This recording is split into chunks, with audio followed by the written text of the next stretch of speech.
Hello दोस्तों, कहानी की शुरुआत होती है और मामा अपने हाथ में लाल फूल लिए हमें नजर आती है। फेंगमिन कहते हैं कि यहाँ पर तुम कॉक्यूबाइन ग्योको की चिट्ठी लेकर आई हो, जिसके ऊपर अपोफिक्री कहते हैं कि हाँ। तभी फेंगमिन कहते हैं कि कॉक्यूबाइन आडुओ तो कहीं पर चाय पीने गए हैं, जिसके ऊपर अपोफिक्री उस बक्से को खोल देती है। फेंगमिन उसके अंदर की चीज को देखकर हैरान हो जाती है। तभी अपोफिक्री कहते हैं कि मुझे आपसे कुछ बात करनी है, कुछ बातें हैं जिन्हें साफ करना है। जिसके ऊपर फेंगमिन कहते हैं कि हाँ बिल्कुल। फेंगमिन ब्रेड काट रही होती है। तभी अपोफिक्री बंधे हुए सामान को देखती है और सोचती है कि ये सामान बंधा हुआ है, इसका मतलब। तभी फेंगमिन उसके पास आ जाती है। वो कहती है कि बताइए आप यहाँ पर क्यों आई, सारा काम तो खत्म हो चुका है। तभी अपोफिक्री कहते हैं कि आप कब जा रही है। जिसके ऊपर फेंगमिन कहते हैं कि तुम बड़ी होशियार हो, सफाई का तो बस एक बहाना था। क्यों? जिस पर अपोफिक्री कहते हैं कि जश्न के दरमियान एक ऊंचे दर्जे वाली कॉक्यूबाइन आने वाली है, जिसकी वजह से कॉक्यूबाइन आडुओ को जाना पड़ेगा, क्योंकि लेडी आडुओ अब मां नहीं बन सकती। क्यों? मैंने सही कहा ना? उस दौरान क्या हुआ था? जिस पर फेंगमिन कहते हैं कि इससे तुम्हारा कोई लेना देना नहीं है। जिस पर अपोफिक्री कहती है कि लेना देना है। उस दौरान जो वेट काम करते थे वो मेरे बाबा है। जिसके ऊपर फेंगमिन हक्की बक्की रह जाती है। असल में बदकिस्मती ये थी कि उस वक्त की महारानी और कॉक्यूबाइन आडुओ, हमें फ्लैशबैक दिखाया जाता है, कॉक्यूबाइन आडुओ दर्द से करा रही होती है। तभी फेंगमिन कहती है कि वेद कहाँ रह गए हैं। जिस पर लेडी निन वेटिन कहती है कि वो अभी भी महारानी के पास है। जिस पर फेंगमिन कहती है कि आप फिक्र ना करें, सब कुछ ठीक हो जाएगा। महारानी को अहमियत दी गई और कॉक्यूबाइन आडुओ को अपने बच्चे को जन्म देने के लिए रुकना पड़ा। फिर उन्होंने बच्चे को जन्म दिया, लेकिन विलादत में देरी के कारण उनकी कोख ज़ाया हो गई। उसके बाद वो बच्चा भी गुजर गया, जिसकी वजह से उनकी मानसिक स्थिति बहुत ज़्यादा खराब हो गई थी। फेंगमिन आपको भी झटका लगा होगा। नहीं, जाहिर सी बात है, वो बच्चा कॉक्यूबाइन आडुओ से ज्यादा आपके पास रहता होगा। आपने उसे माँ बन के पाला होगा। लेडी फेंगमिन कहती है कि सही कहा तुमने,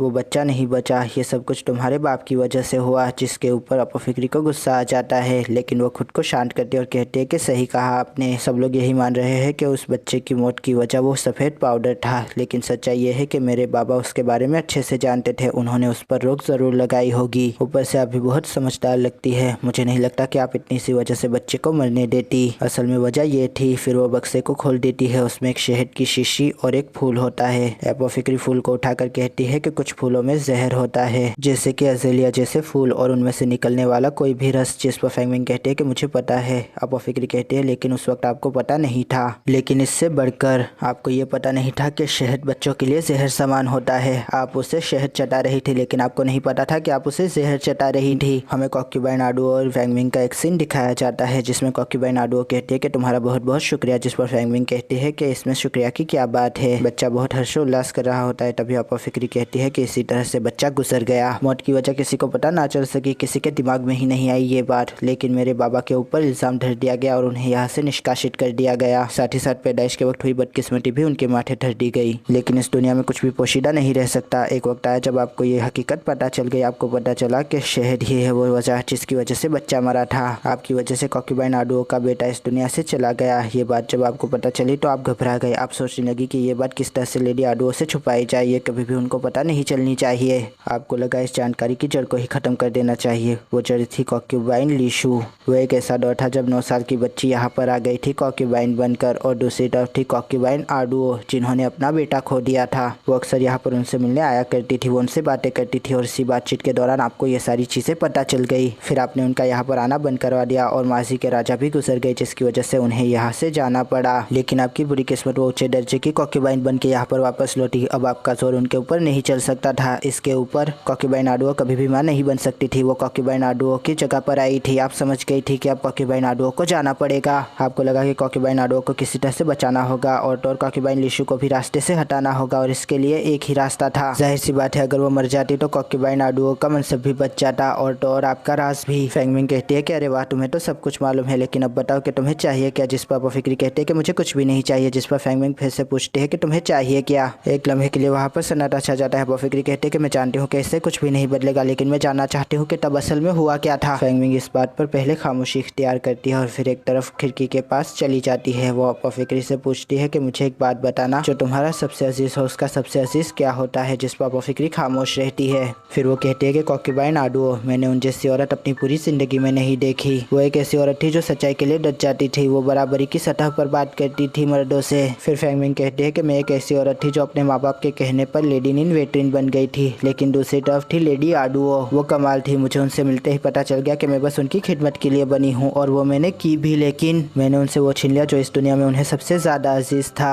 इन्हीं हाथों से, हाँ इन्हीं हाथों से मैंने उनके बेटे को मार दिया। यही हाथ थे जिन्होंने उनकी सारी खुशियों का गला घोट दिया। तुम जानती हो जिस दिन बच्चा मरा उस दिन उन्होंने हमसे क्या कहा था? उन्होंने कहा कि तुम्हारी कोई गलती नहीं है। 7 साल का होने तक बच्चों के लिए कोई भी बीमारी जानलेवा साबित हो सकती है। मामूली सी मामूली चीज से भी वो मर सकते हैं। हुआ वही जो मेरी किस्मत में लिखा था। इसमें तुम्हारी कोई गलती नहीं है। तुम जानती हो उस दिन से लेकर आज तक हर रात वो फूट फूट के रोती है और रोते रोते ही सो जाती है। मैं उनकी आवाज को हर रात सुनती हूँ। फिर फेंगमिंग फूट फूट के रोने लगती है और बस रोती ही जाती है। मामा सोचती है कि इसकी मानसिक हालत समझी जा सकती है। ये 16 साल से उनके साथ है। उन्होंने शादी नहीं की और सारी जिंदगी कॉन्क्यूबाइन आडुओ की खिदमत में लगा दी। इसके बावजूद उन्होंने वो किया जो वो नहीं करना चाहती थी। मैं इस जज्बात से खाली हूँ। मैंने कभी किसी को अपने इतने पास आने ही नहीं दिया। लेकिन अगर मैं मास्टर जिनशी से ये कहूँगी तो वो इन्हें मौत की सजा देंगे। लेकिन मैं ज़्यादा क्या कर सकती हूँ? मैं कुछ भी नहीं बदल सकती। मामा उठ के उनके पास चली जाती है और कहती है कि मैं आपसे कुछ बात करना चाहती हूँ। मैं आपको एक सुझाव देना चाहती हूँ। इससे कुछ भी नहीं बदलेगा। मैं आपके 2 मकसदों को एक मकसद बनाकर पेश कर सकती हूँ, लेकिन इससे ज्यादा कुछ फायदा नहीं होने वाला। फिर अपा फिक्री वहाँ से चली जाती है। कॉन्क्यूबाइन आडुओ उसे देख रही होती है। फिर मामा बिस्तर को देखती है और उसके ऊपर झपट्टा मारकर सो जाती है। वो कहती है कि बहुत थक चुकी हूँ, नहाना हरगिज नहीं। फिर वो कहते हैं कि मैंने ये पट्टियाँ लपेट ली, अगर वो कुछ मार देती तो बहुत ज्यादा तकलीफ हो सकती थी मुझे। जिनशी कहता है कि फेंगमिंग ने सब कुछ कबूल कर लिया और कुछ तुम जानती हो क्या? जिसके ऊपर अपा फिक्री कहते हैं कि आप कहना क्या चाहते हैं। तभी जिनशी कहता है कि तुमने गाओशुन से कुछ जानकारी जुटाने को कहा था, जिस पर वो कहते हैं कि उससे कुछ भी फायदा नहीं हुआ। मुझे लगा कि फायदा हो सकता था। जिनशी कहता है कि इसमें लिखा है कि वो ये चाहती थी कि कॉन्क्यूबाइन आडुओ अपने ओहदे पर बनी रहे और इसलिए उन्होंने जहर देने की कोशिश की। जिसके ऊपर वो फिक्री कहते हैं कि जहाँ तक मैं जानती हूँ। जिनशी कहता है कि ये मामला तो टेपा गया है। अब वो यहाँ पर नहीं बल्कि एक दूर दराज महल में रहेगी जो कि वीराना है। जिस पर फिक्री पूछती है कि इसका उससे कुछ लेना देना है, जिस पर जिनशी कहता है कि हरगिज नहीं, ये फैसला तो राजा ने अभी अभी लिया है। तभी मामा वहाँ के लाल फूलों को देखती है और कहती है कि ये फूल, जिसके ऊपर जिनशी कहता है कि इसे होंगयांग ने अभी अभी रखा है। मामा उनमें से एक की कली को तोड़कर पीछे से चूसने लगती है। तभी जिनशी भी यही करता है। वो कहता है कि ये तो मीठा है।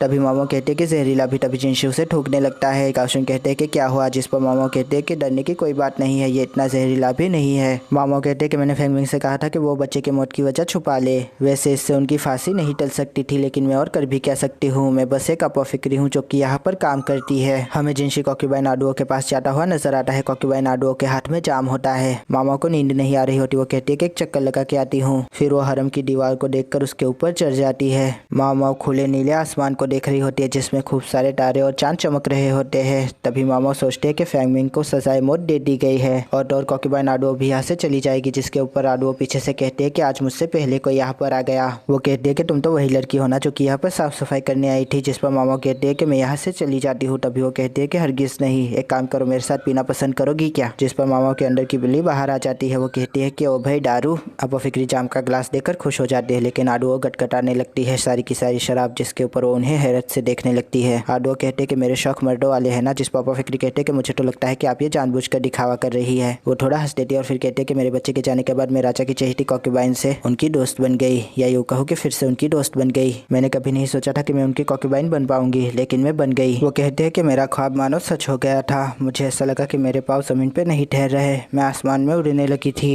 लेकिन कॉन्क्यूबाइन तो मैं सिर्फ नाम की थी। मुझे ये ओहदा जल्द से जल्द दूसरी को देना था, क्योंकि मैं ऐसे नहीं जी सकती। तभी अपा फिक्री सोचती है कि शायद ये हर किसी को यही बात करती है। फिर वो दीवार के मुहाने पर खड़ी हो जाती है। वो कहते हैं कि पानी बहुत ठंडा है, उसे बहुत तकलीफ हुई होगी ना। ये कहने के बाद वो शराब को बहा देती है। थोड़ी देर बाद उसके आंसू झलक जाते हैं। वो कहती है कि वो बेवकूफ़ थी। मामा इस बात पर जवाब देते हैं कि हाँ शायद। जिस पर वो कहते हैं कि हम सब बेवकूफ़ है। तभी मामा कहते हैं कि हाँ सही कहा। आडुओ वहाँ से फिर चली जाती है। मामा सोचते हैं कि उस लड़की ने शायद सच में आत्महत्या ही की थी। उसने ये इसलिए किया क्योंकि वो लेडी आडुओ को शक के घेरे से बचाना चाहती थी। शायद उसकी मदद फेंगमिंग ने की होगी। लेडी आडुओ को बचाने के लिए उस लड़की ने आत्महत्या कर ली और फेंगमिंग अपने राज को छुपाने के लिए सूली तक चढ़ गई। लेडी आडुओ की जो भी मर्जी हो, लेकिन उनके लिए लोग अपनी जान देने से पीछे नहीं हटते। फिर मामा को ठंड लग जाती है। वो कहते हैं कि मुझे थोड़ी ना मरना है। फिर वो नीचे उतरने लगती है, लेकिन तभी जिनशी कहता है कि तुम वहाँ पर क्या कर रही हो? मामा घबरा जाते हो, नीचे गिर जाते हैं और कहते हैं कि इस तरह से कौन पुकारता है भला? जिनशी कहता है कि मुझे माफ करना। जिस पापा फिक्री कहते हैं कि आप यहाँ पर क्या कर रहे हैं? जिस पर जिनशी पूछता है कि यह सवाल तो मेरा है। जिस पापा फिक्री कहते हैं कि मुझे माफ कीजिएगा और फिर वहाँ से जाने लगते हैं, लेकिन तभी जिनशी उसे जोर के पकड़ लेता है। मामा कहते हैं कि ये क्या अश्लील हरकतें कर रहे हैं, छोड़े मुझे जाने दे। तभी जिनशी उसे और कस के पकड़ लेता है और कहता है कि मुझे बहुत ठंड लग रही है। तभी मामा कहते हैं कि इसमें तो आप ही की गलती गलती है, आप कोट पहने बगैर बाहर क्यों आए? अब छोड़े, आपने पी रखी है क्या? तभी वो जिनसी को देखने लगते और कहते हैं कि लगता तो ऐसा ही है। फिर जिनसी कहता है कि मेजबान ने पहले मुझे बुलाया, बिठाया और खूब पिलाया, उसके बाद वो कहीं चली गई और फिर थोड़ी देर बाद वो आई और उसने कहा कि चलो उठो, निकलो यहाँ से। मामा सोचती है कि आपके साथ भी कोई ऐसा कर सकता है, मुझे विश्वास नहीं होता। फिर वो कहती है कि छोड़ देना मुझे।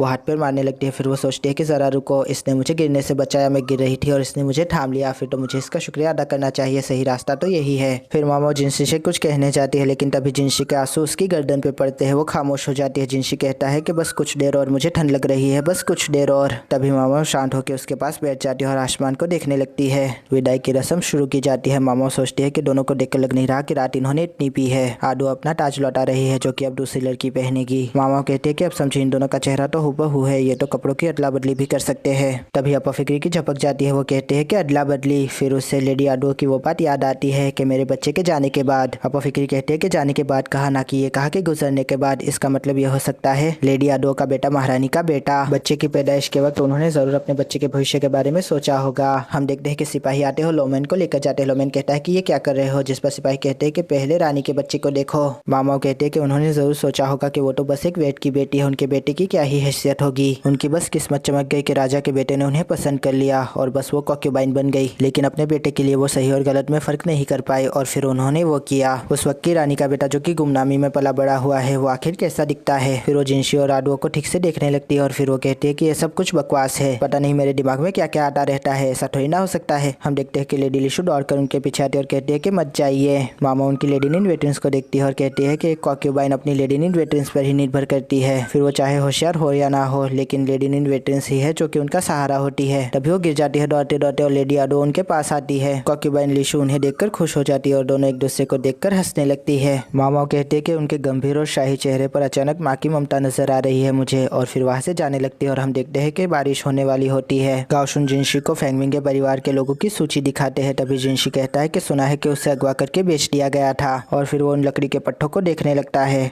और यहाँ पर यह एपिसोड खत्म हो जाता है। दोस्तों आशा करता हूँ आपको ये रिव्यू पसंद आएगा। अगर पसंद आया तो लाइक कीजिए, शेयर कीजिए, सब्सक्राइब कीजिए, ज़्यादा पसंद आया तो कमेंट भी कीजिए। दोस्तों थैंक यू, खुदा हाफिज़, अपना ध्यान रखिएगा, फिर मिलेंगे, थैंक यू।